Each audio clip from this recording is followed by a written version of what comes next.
ये problem already IT में भी आया हुआ है।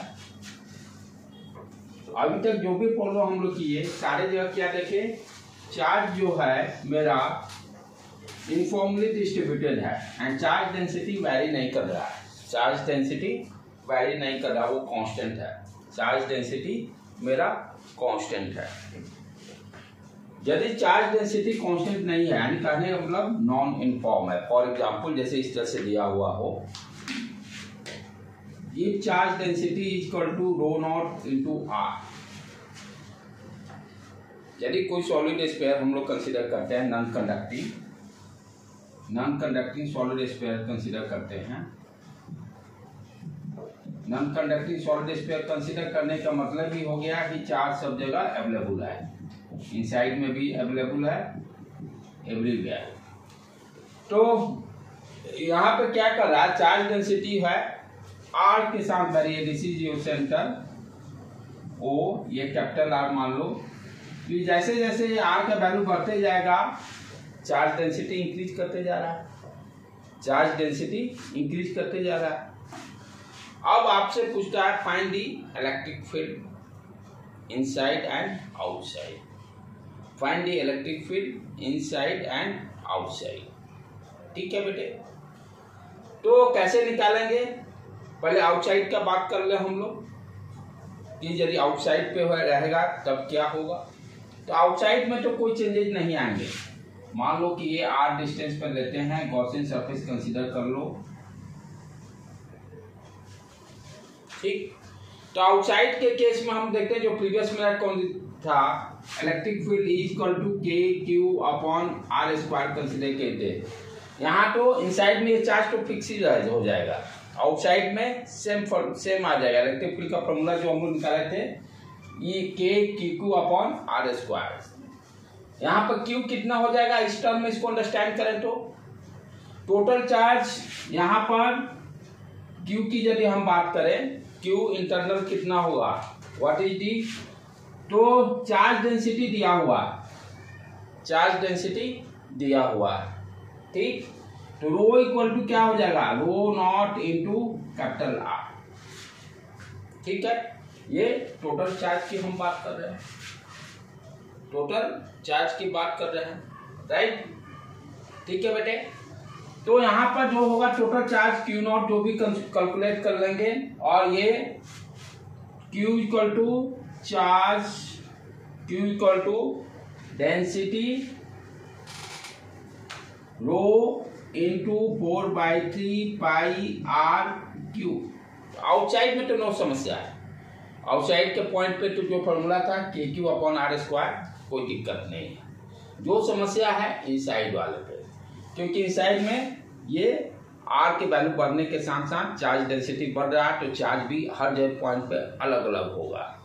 चार्ज डेंसिटी वैरी करने का मतलब what you understand, her point पे यहाँ पे चार्ज क्यू अलग, यहाँ पे चार्ज, यदि ये गॉसियन सरफेस इनसाइड में कंसीडर करते हैं तो क्या हो जाएगा, जैसे जैसे आर का वैल्यू बढ़ते जाएगा चार्ज का वैल्यू चेंज होते जाएगा। यदि ये स्मॉल आर फिर आगे बढ़ा दिए, इसका चार्ज अलग, इसका चार्ज अलग, सारे का चार्ज अलग अलग, क्योंकि चार्ज डेंसिटी यहाँ पर कांस्टेंट नहीं है, चार्ज डेंसिटी कांस्टेंट नहीं है, जिसके कारण क्या होगा, एट एवरी पॉइंट इनसाइड पर क्यू इंटरनल डिफरेंट होगा, क्यू इंटरनल डिफरेंट होगा।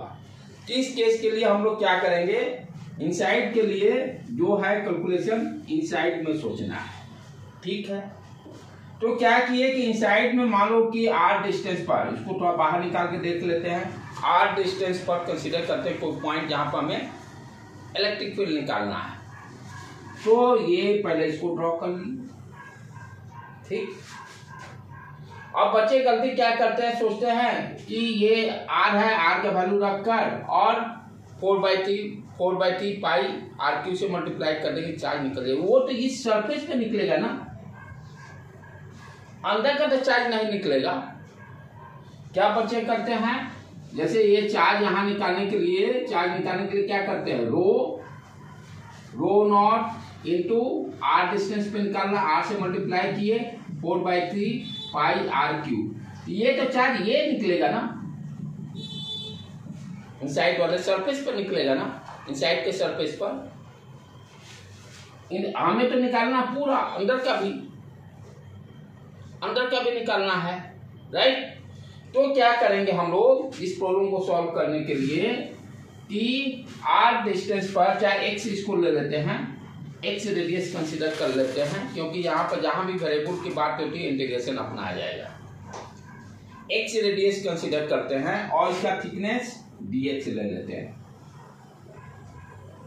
यानी थिन सेल जैसा हो क्या, एक छोटा गोला लिए और उसके ऊपर गोला, ये एक्चुअल में तब यही रहा, ये चार्ज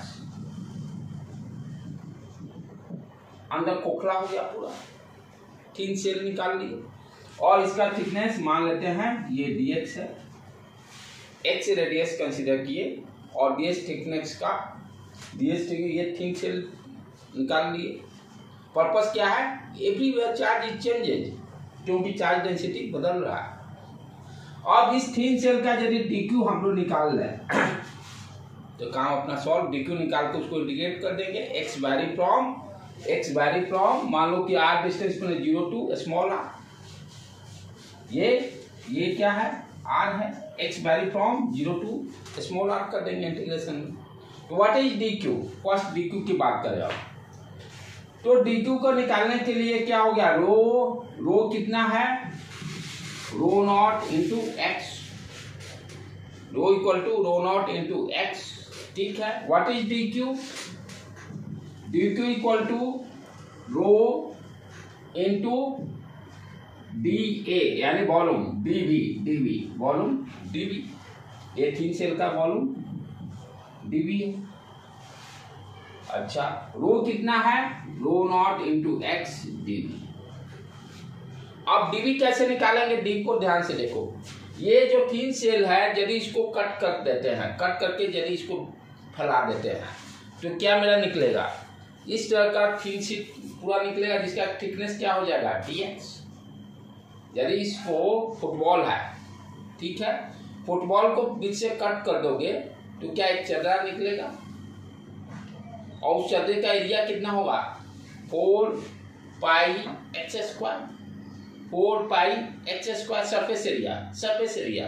जो फुटबॉल रहेगा, यदि फुटबॉल को हम कट कर देते हैं, कट करके इसको बिछा दिए तो सरफेस एरिया कितना हो जाएगा 4 पाई एक्स स्क्वायर, और मान लीजिए चदरे का थिकनेस, फुटबॉल का जो लेदर का बना हुआ उसका थिकनेस dx है, तो एरिया इंटू dx थिकनेस से मल्टीप्लाई कर देंगे, वॉल्यूम दे देगा। तो वी कैन से दैट इसका क्या हो रहा है, ये देखो इस तरह का, और ये थिकनेस, और ये एरिया कितना हो गया 4 पाई एक्स स्क्वायर, और ये जो थिकनेस है ये थिकनेस dx है। What is the volume dV का वैल्यू क्या हो गया, dV we can write 4 pi x square into dx लिख सकते हैं। जैसे यही पेज समझ लो, ये क्या है, थिकनेस इसका dx हो गया, ये surface area 4 pi x square हो गया, तो सरफेस एरिया इंटू थिकनेस करेंगे तो वॉल्यूम दे देगा dV। तो इस dV को यहाँ पर अब रख देंगे, तो what we are getting here, rho naught x 4 pi x square dx आ गया, dq चार्ज निकल गया मेरा। फिर से देख लो क्या कर रहे हैं, यदि यहाँ पर क्या दिया हुआ प्रॉब्लम में, नॉन कंडक्टिंग सॉलिड स्फीयर है, चार्ज डेंसिटी वैरी कर रहा है डिस्टेंस के साथ, rho equal to rho naught into r। तो हमने आपसे पूछता है कि किसी इनसाइड पॉइंट P पर r रेडियस है, क्या इलेक्ट्रिक फील्ड होगा, ठीक। तो हमने क्या देखा कि भाई यहाँ पर हर पॉइंट पर चार्ज अलग अलग है, तो एक थिन सेल कंसीडर किया जिसका कि रेडियस x है और थिकनेस dx है। इस थिन सेल पर हम लोग यदि स्मॉल dq चार्ज निकाल लेते हैं तो अपना काम हो जाएगा। तो dq कैसे निकालें, dq equal to rho into dv क्या हो गया, थिन सेल का वॉल्यूम, रो को जगह हम रो नॉट इंटू एक्स और dv के जगह पर 4 pi x square into dx लिख सकते हैं।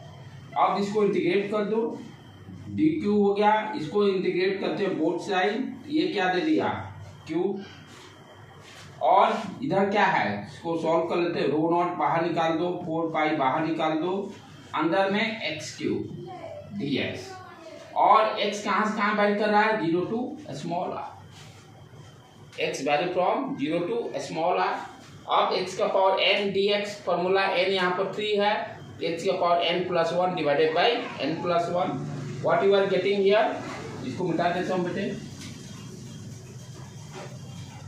तो q अपना क्या आ गया, q equal to 4 pi rho naught x का पावर 4 डिवाइडेड बाई 4 और 0 to r, 0 to r, यहाँ वैल्यू रख दो,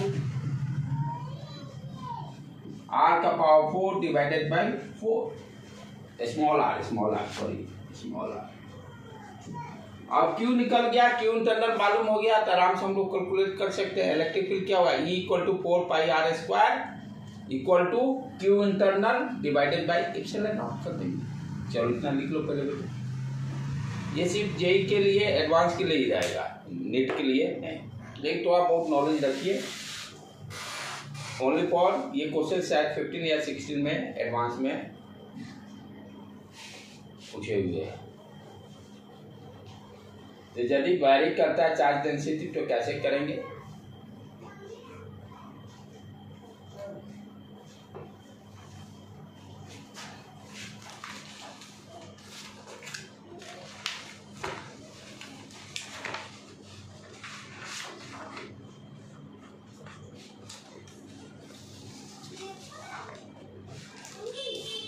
ऑलमोस्ट अब ज़्यादा कल एक लेक्चर हो सकता है आपका electric field, electric charges and field total complete हो जाएगा। कल कौन सा लास्ट में थोड़ा बहुत प्रॉब्लम्स देखेंगे, इसमें ऑलमोस्ट ऐसे एक 99% कंप्लीट है, थोड़ा बहुत और मैं देख लूँगा, इधर उधर कुछ प्रॉब्लम्स इसके बनते होंगे, तब उसके बाद इसके असाइनमेंट सारा कंप्लीट करेंगे। आकाश से फर्स्ट सारे कंप्लीट करेंगे, तब एलएन का भी कंप्लीट करेंगे, राइट। एलएन का वर्कशीट भी सारा है, डीपीआर भी ऑलरेडी सारा हम लोग ले चुके हैं ऑलरेडी, अब बस मेहनत आप लोग को करना है, राइट बेटे। आज यहीं पर रहने देते हैं, कल